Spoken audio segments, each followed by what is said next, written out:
Well, hello Calculus 3 students. In this video segment, we will look at section 15.5, which is entitled Surface Area. And this gives us in this section, we're going to look at an application of the theory of double integrals that we've been studying so far. And after this section, we'll dig into our next topic, which will be triple integrals, triple integration. Okay, so right now let's take a look at section 15.5, surface area. The idea is this. In the last sections, we looked at, as the primary application of double integrals, finding the volume of a solid, the volume, the capacity of the solid. Now I'm interested in a different aspect of that same solid. I want to find the surface area of the edge, the outer surface of the volumes or of the solids that we've been talking about. So let's dig in. Let's start with, let's assume that we have z equals some function of x and y, and we're interested in looking for a formula which will give us the surface area of a certain portion of this surface. I'm going to derive the formula for the surface area. However, I'm not going to ask you to derive the formula for surface area. So if any part of this derivation seems a little cloudy or nebulous, not to worry. You can simply use the formula that I derive and in solving problems, and then at your leisure you can go back and try to understand the fine details of how the formula comes about. Okay, so anyways, let's start with a drawing. I'm going to draw my typical surface in the first octant. So let's do that. First thing to do is to draw the axes as usual. So here's our first octant. And you're all pretty familiar with my surface. The only one that I'm capable of drawing well. It's not entirely true, but it's pretty close. There's that lime wedge in the first octant. Okay, so what I'm going to do is I'm going to divide this surface into a whole bunch of, and by a whole bunch of I mean we consider dividing into an infinite number of little patches of area ds. So let me write that out. So imagine dividing the surface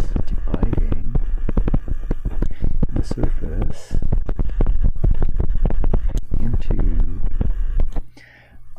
small patches, a whole bunch of small patches of surface, patches of area.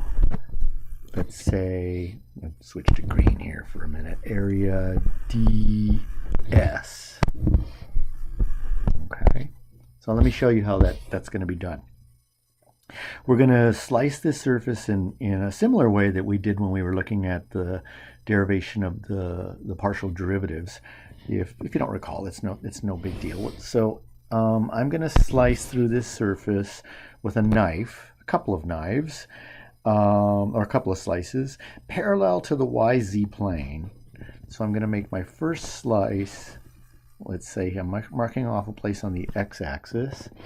I'm going to mark off a vertical line up to the surface. That's going to be one edge of my slice mark or whatever. And then along in the XY plane, here's another edge of the slice. And then along the surface itself. Then I'm going to move in the x direction a distance dx. I want to clear it up a little bit. So here, I want to make it a little longer too. So here's moving over in the x direction, little dx, and slice again. Slice again. Bottom part of the slice, top part of the slice, and then slice again. Okay, so I have two slices in this on this lime wedge. I'm going to do the same thing in the y direction. At some fixed y value, I'll put right here, I'm going to slice parallel to the XZ plane. The XZ plane. So here's that slice. I'm going to increase y by a little bit, and the actual amount is by dy, and slice again. I'm going to slice again parallel to the XZ plane, and then here's the slice along the surface itself. So within the surface, you see a little patch of area ds, and we're going to assume that we're making an infinite number of slices on this surface in both directions, x direction and y direction, creating an infinite number of little patches ds. Okay. The idea is this. The idea is to estimate the surface area of that little patch of area ds by finding the area of the portion of the tangent plane that lies right above that little ds. If that was a lot to chew, a big chunk to chew, I'm gonna draw a tangent plane at one corner. Let's say the top corner of that little patch ds. Okay, so here's the tangent plane. Let me see if I can draw this line a little straighter without grabbing the ruler. That's all right. In the y direction, in the other direction, here's the tangent plane that is tangent at one of the top corner of little ds, little patch ds. I'm going to find the area of the portion of that tangent plane, but only that portion that lies directly above ds. So I'm going to draw that little piece of the tangent plane that I'm interested in.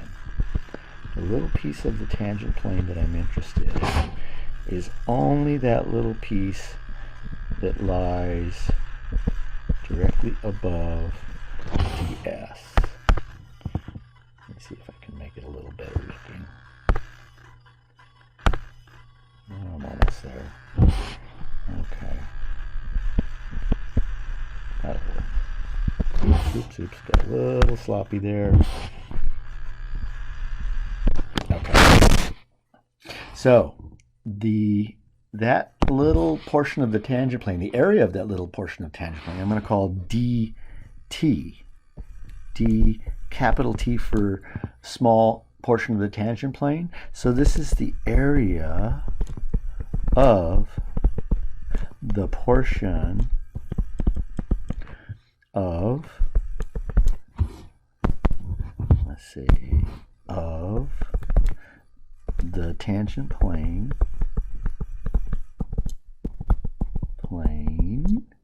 directly above the patch ds. Directly above the patch of area ds. Okay, now here's the important part. The smaller that patch ds, the smaller I make the dx and dy to make the patch ds as small as I could, as small as I desire, the closer dt approximates ds. That the tangent plane is the best approximating plane for the surface z equals f of xy. So if I look at a really small patch ds, then I get a correspondingly really small patch of the tangent plane, and the area of that tangent plane should be approximately equal to ds. Okay, and this approximation only gets better the smaller dx and dy get. Okay, and that's what we do in calculus. Okay, so let's find the area of the dt, the little portion of the tangent plane. We're going to need something from our distant past in this course. So right below the drawing, I'm going to draw two vectors, a and b, and I'm going to recall that those two vectors, A and B in 3 space, can be placed tail to tail, and that the cross product, the magnitude of the cross product, gives me the area of the parallelogram formed by A and B. Okay, so the length of A cross B equals the area of the parallelogram. Okay, I'm going to use this formula to find the area of dt, but I'm going to need two vectors, A and B. So I'm going to construct, or I'm going to draw those two vectors in a third color here, fourth color, I guess, blue. So along the upper left edge of the little patch of the plane dt, I'm going to draw a little blue vector. And that little blue vector I'm going to call A, the vector A. Upper right edge of the little patch dt, I'm going to, right on top of that patch, I'm going to draw another little blue vector. I'm going to call that B. So the length of A cross B is equal to dt. The length of A cross B equals dt. The tricky part is to construct the vectors A and B. Even this isn't so bad. So I'm going to construct the vectors A and B. So first, let's construct the vector A. So to construct that vector, I'm going to need the components of that vector. So I'm going to need another color here. Maybe I'll just go back to, well, since I'm doing blue for the vector, I'll stick with blue. So the x component of A is dx. The x component of A is simply dx. Okay, so A has components dx. Now think about for a second what the y component of the vector A is. It's your hint is that it's 0. The vector A lies in that slice parallel to the xy plane, and there's a 0 y component on that vector. Okay, the vector A is in the direction, or lies in the xz plane, so it can't have a non-zero y component. The thing that makes this vector tricky is the third component. I'm going to write it, and then I'll show you why it is what it is. So the third component needs to be the partial derivative of the surface function with respect to x times dx. And here's the reason for that. It's hard to draw here, but there's the y component. Has to be f sub x, the derivative with respect to x dx. Why? Well, continue that vector A as a tangent line. What's the slope of that tangent line? That tangent line we obtain by looking at it by holding y constant. We're slicing in that direction where y is held constant. If y is held constant, the slope is the partial derivative with respect to x. Remember, we have to take a derivative with respect to x of a function of x and y. Y is held constant. So now go back to the x and z components of that vector A. The slope should be, the slope of that line should equal the z component f sub x dx over the x component dx, and that is exactly what it should be. It's the partial derivative with respect to x. All right. Okay, so let's construct the vector B in the same way. Vector B. To construct the vector B, I'd like to consider its y component. Here's its y component I'm drawing in. Here's its z component I'm drawing in. Let me see if I can clean up its z component a little bit. Here's its z component. Right triangle there. So the x component of B should be 0.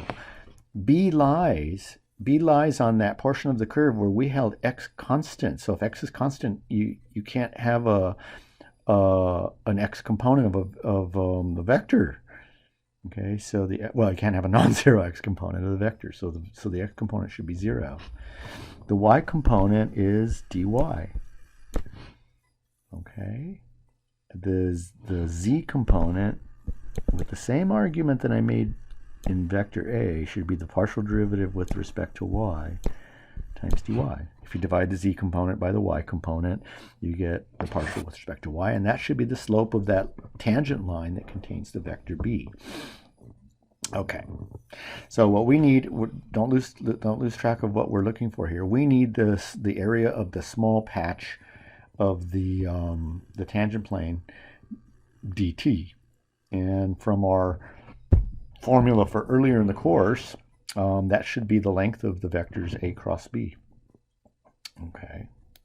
Okay, so let's do that. I'm going to get rid of my reference drawing because I'm going to need the room here. Okay, so let's find a cross b. So ds, I think I want to go to green for ds. ds is what we recall. That's our objective here, is to find the volume of that one little patch. That is approximately equal to dt, the area of the little patch of the tangent plane, and that approximation becomes exact as delta x and delta y approach 0. And that equals, by earlier in this course, the length of a cross b. So let's find the length of a cross b. That's the length of the symbolic determinant in the first row, I, j, and k standard basis vectors. A has components dx, 0, and fx dx, partial with respect to x dx. B has components 0, dy, and partial with respect to y dy.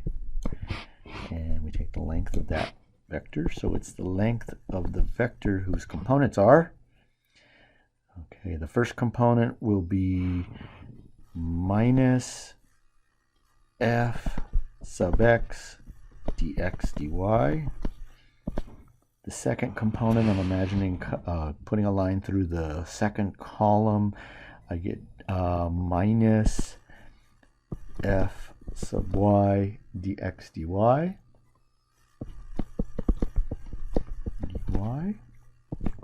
Put a line through the third column, the determinant of the remaining matrix, the determinant of dx 0, 0 dy is dx dy. I use the term matrix, and I realize I haven't defined that term in our course. Okay, and I'm gonna clean up my first component there. Okay, so in that vector, I have a common dx dy as a factor in each component. I'm going to factor that out of this length. So we're looking at the length of the vector whose components are negative f sub x, negative f sub y, 1, and then times dx times dy. Okay, and then we get our result. What's the length of this vector? It's nothing more than f sub x squared plus f sub y squared plus 1, the negative square out, times dx dy.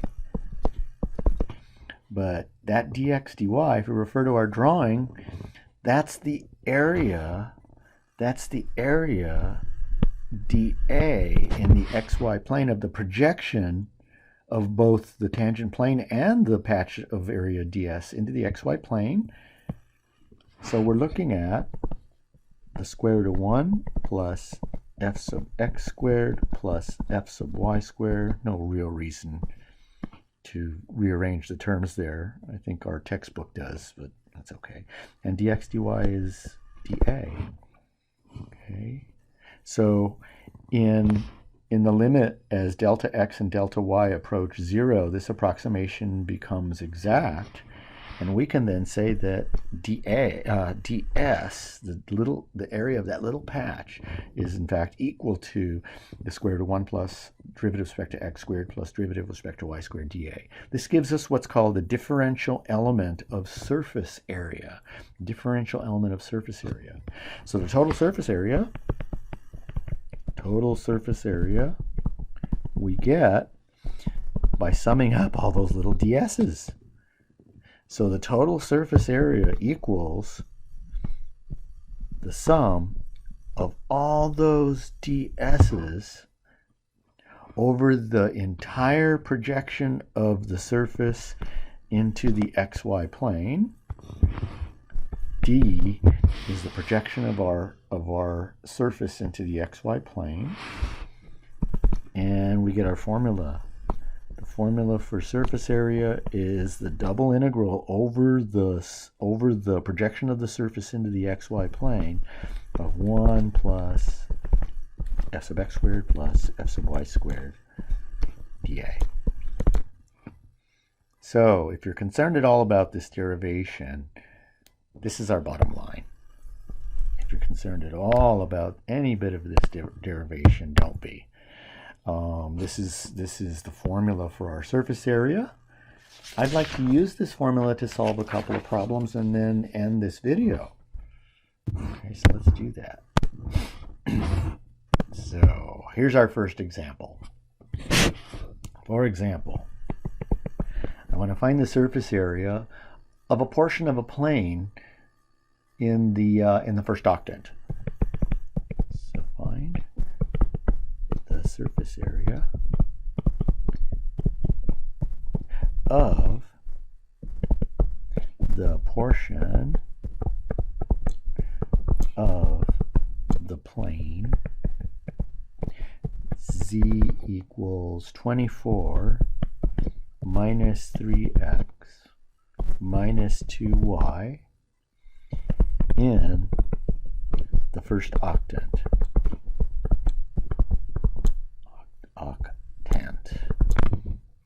Okay. Let's get a picture of what's going on here. Let's draw this surface. Okay, so here is the first octant. And let's take a look at the intercepts of this plane, the x-intercept, y-intercept, z-intercept. If I let x and y both be equal to 0, I get z equals 24.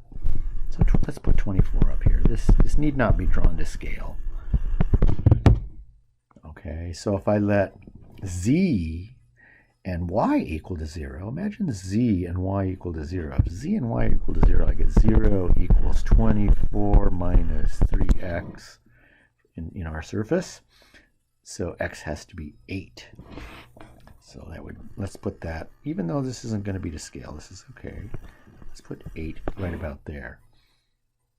So if I let x and z be 0, if I let x and z be as funny as looking 8 I've ever seen, if I let z and x be 0, I get 0 equals 24 minus 2y. So y should equal 12. We'll put that right about there. And then connect those intercepts. Get a decent image in the first octant. We'll start it out with sort of decent. Okay. The area in the xy plane over which our double integral is being evaluated is pictured. I just pictured it. I put a little d there. Okay. We're going to need that d. We're going to need a little more detail on the projection in the xy plane. So I'm going to draw that off to the side. So again, off to the side, here is our d. Okay. And we're now looking at the xy plane. Here's 12 along the y-axis, 8 along the x-axis. I need the equation of d. I need that equation. So the equation of D, look at D back in 3 space. In 3 space, the line that's not part of the x or y axis, the hypotenuse of the triangle pictured in the xy plane, we get that. That's portion of the plane. We get that by letting z equal 0. So right here, z equals 0, and if z equals 0, I get 0 equals 24 minus 3x minus 2y, or 3x plus 2y is 24. So that's our line, 3x plus 2y equals 24. Okay. We'll come back to that when we need it, which will be pretty soon. So the surface area, total surface area, let's say SA per surface area, equals the double integral taken over the projection in the xy plane, so over D, of the square root of 1 plus the function derivative with respect to x squared, f sub x or z sub x, plus z sub y squared dA. Okay, so let's get a lot more explicit here. Well, I need z sub x and z sub y. Remember, our surface is given by z equals 24, our plane, 24 minus 3x minus 2y. So the partial derivative of z with respect to x is negative 3. Partial derivative with respect to y, this looks like 24. So with respect to y is negative 2. So we're looking at the double integral over the region D of the square root of 1 plus partial with respect to x, negative 3 squared, plus partial with respect to y, negative 2 squared, dA. Or double integral, the square root of 3 squared is 9, 2 squared is 4, 9 plus 4 is 13, plus 1 is 14. So the square root of 14 dA.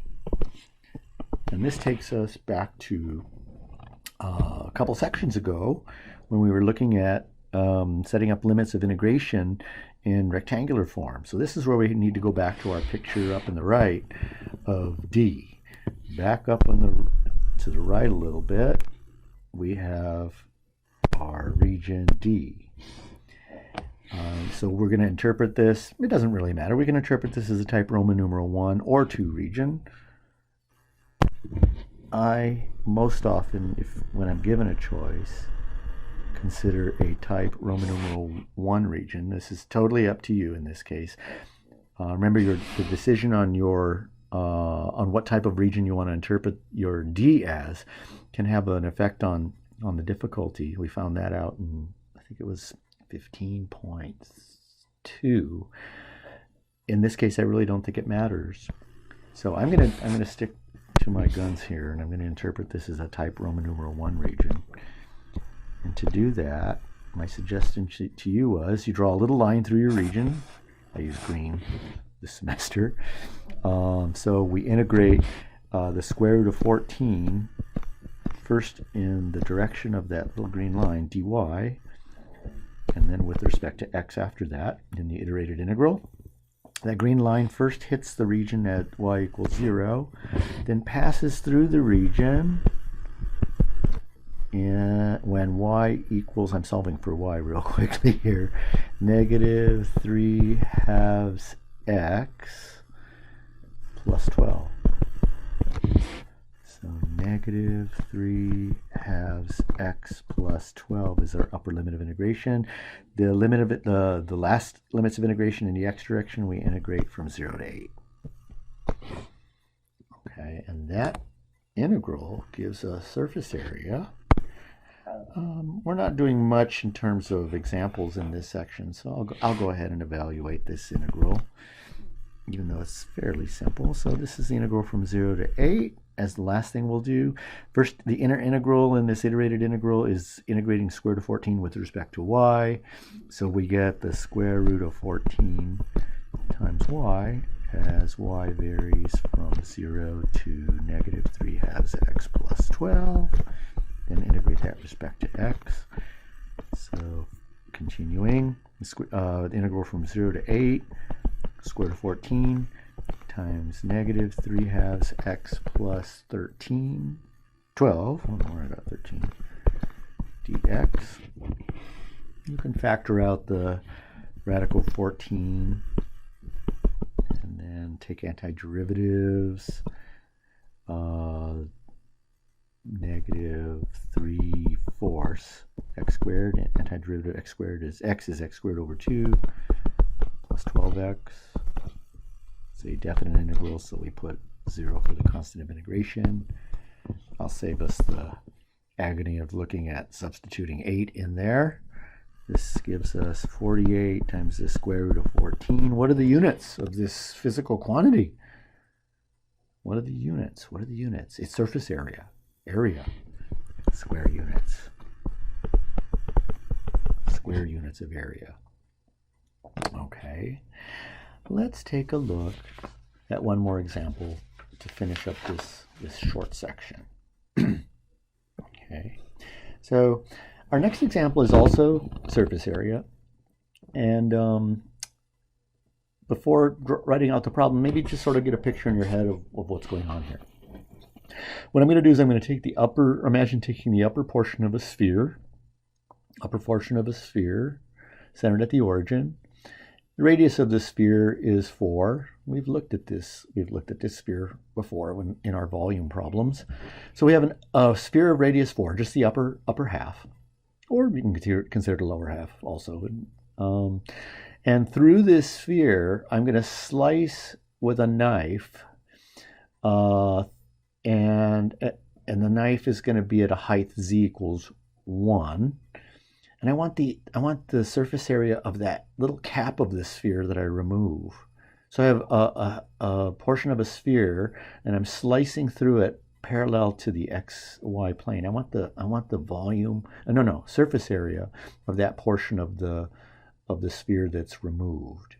Okay.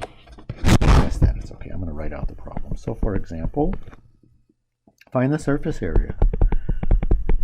Find the surface area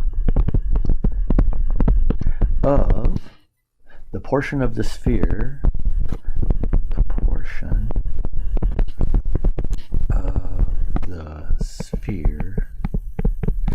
x squared plus y squared plus z squared equals 16. So sphere centered at the origin, radius 4, that lies above the plane. This is our knife slice, z equals 1. Okay. So let's get an image of this first. Let's see if I can get an image of this for us. So let's see. Here is the sphere, or here's the projection of the sphere in the YZ plane so far. So let's get some axes in here. We're going to get this into 3 space in a second.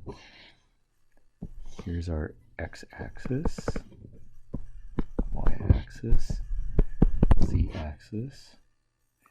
Here's some more dimension, or some more perspective for our sphere.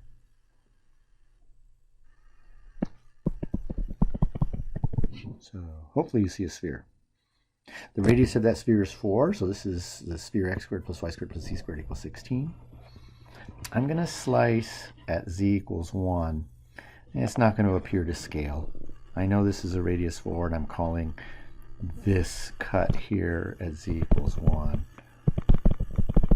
I know that's not perspective, but we'll just use it anyway. If I really cut it at z equals 1, the lower portion of the sphere kind of gets in our way here. So okay, so here's what I get when I slice through at z equals 1. Here's the slice mark. I want the surface area. Find the surface area of the cap. that remains when I slice through it, z equals 1. If you need the rest of the plane, here's the actual plane coming through.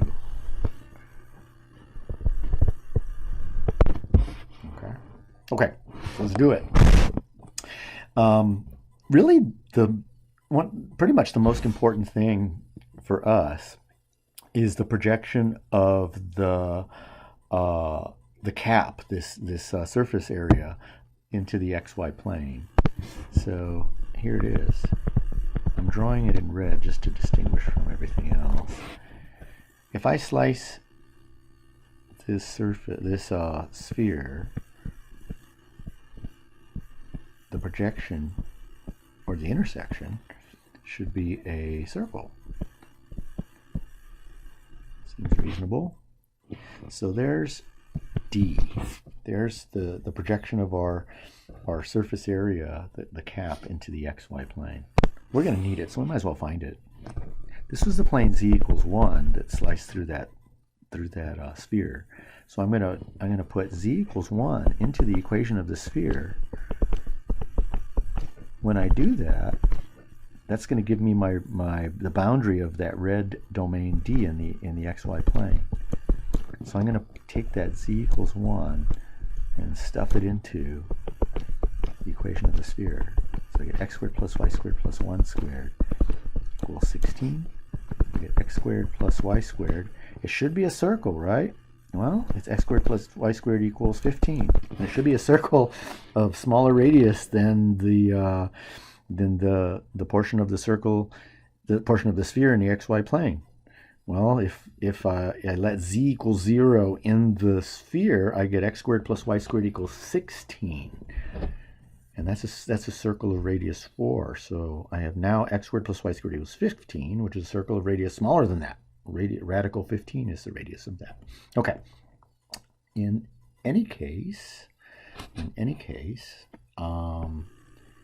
let's find this surface area. So the surface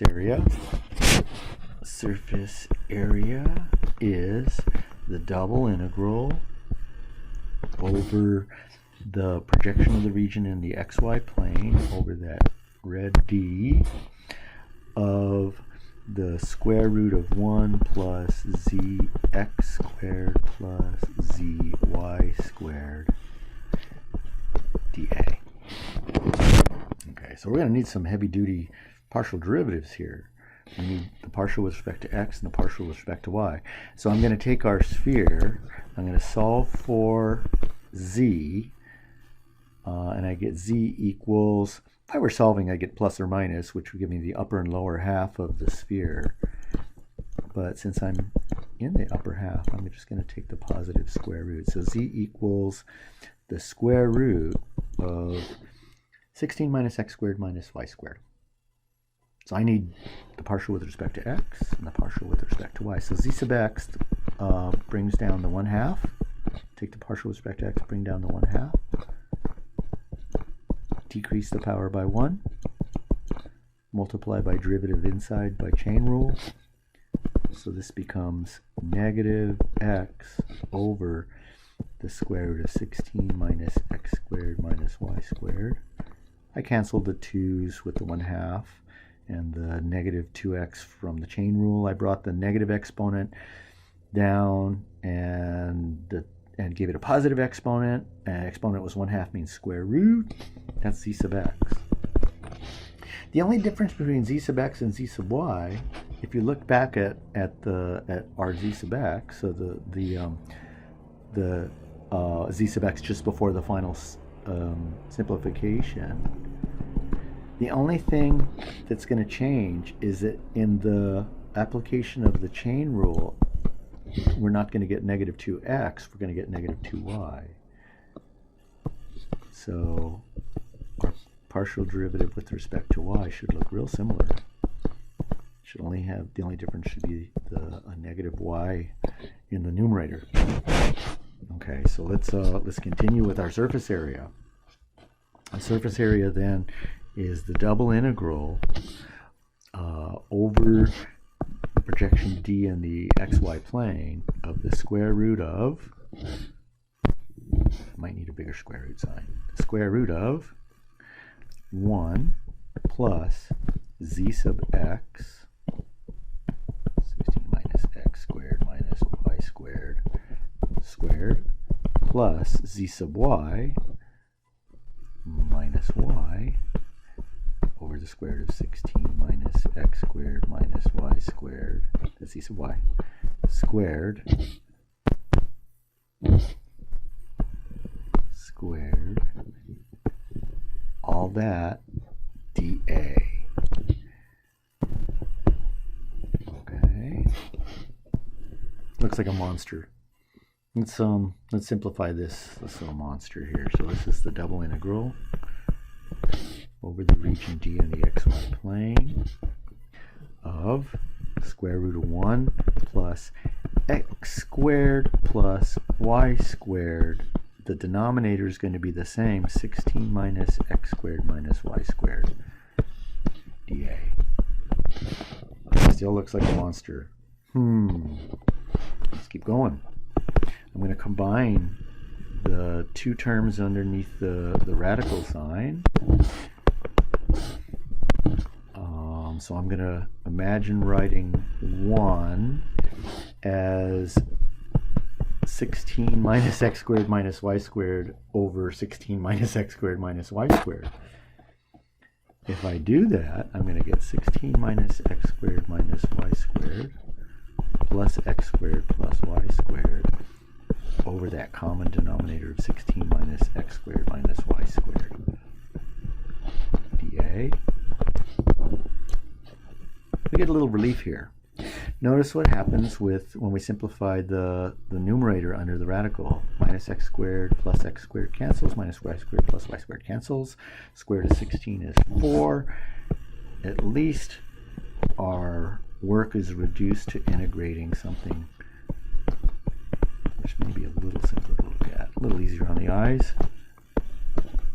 dA, integrate that over our region D. And it looks like we have something pretty rough to integrate. We have to decide here. We have to make a decision here. Are we going to treat our region as a type Roman numeral 1 region, type Roman numeral 2 region? But I didn't end the sentence there. We also have our last section. The region D is a circle. Equations of circles in rectangular form, they're not so nice. They have radicals. Our circle is x squared plus y squared equals 15. So to solve for y, I'd get a radical. Now, equations of circles in polar form, especially when they're centered at the origin, are very, very simple. Not only that, look at what we're integrating. Look at what we're integrating. We're integrating 4 over the square root of 16. If we factor out a negative, x squared plus y squared. X squared plus y squared is r squared. So I can swallow up those two variables, x and y, in the integrand and replace them with one variable, r squared. And the region of our integration is that circle x squared plus y squared equals 15, which has very simple form in polar form. So I'm going to do that. I'm going to switch this integral into an integral in polar form. So here's our region of integration. X squared plus y squared equals 15. This is x squared plus y squared equals 15. That means r squared equals 15. That means r, if I choose the positive square root, r equals radical 15. And we are set to evaluate this double integral in polar form. So let's change this to an iterated integral of 4 over the square root of 16 minus r squared. That's kind of cool. What's even better is that, remember, dA looks like r dr d theta, and that little factor r that we want to try never to forget produces an integral now that's a very simple one to evaluate by u substitution. Okay, now with the limits of integration. If you put a little green line radially outward at a typical place in our region, r goes from 0. That's the first time the radial line, green radial line, hits the region D is 0, and it leaves the region right at the edge of the circle, radical 15. Nice constant limit of integration, no function of theta there. And to sweep out the entire region, theta needs to go all the way around. So theta goes between 0 and 2 pi. Okay. And off to the side here, off to the side in green, I'm going to put the integral of the value of the integral of r over the square root of 16 minus r squared. I think this integral is going to happen a bunch of times in homework. I'm going to tell you what to do, or suggest to you that you make a u substitution, 16 minus r squared. If you do that, you end up getting minus the square root of 16 minus r squared. I think it would be good for you to provide the details, mostly for yourself, but if you decide not to, that's okay. I think this integral is going to happen in homework, so you'll have an opportunity, I think at least one time, to do this exact same integral. Anyhow, let's continue this. So this is the integral from 0 to 2 pi. The antiderivative of r over square root of 16 minus r squared is negative square root of 16 minus r squared, but we have a little 4 in our actual integral. So negative 4 times the square root of 16 minus r squared, as r varies from 0 to square root of 15, and then after that we integrate with respect to theta from 0 to 2 pi. Okay, so I'm going to cut to the chase here. It's a short video this time, so I can put the details in. At r equals the square root of 15, it looks like 16 minus 15 is underneath the radical sign. 16 minus 15 is 1, so we're looking at negative 4 times 1. And at r equals 0, we're looking at the square root of 16, which is 4, so minus 4. And then integrate with respect to theta. Super simple integral. So this gives me the integral from 0 to 2 pi of 12. 1 minus 4 is negative 3 times negative 4 is positive 12. This gives me 12 theta. Theta ranges from 0 to 2 pi, or 24 pi. What are the units? If you can imagine the units and imagine them out loud to me, that will finish our section. I heard it. It's square units. So since it's surface area, the units are in square units of area. And that's the end of this short section.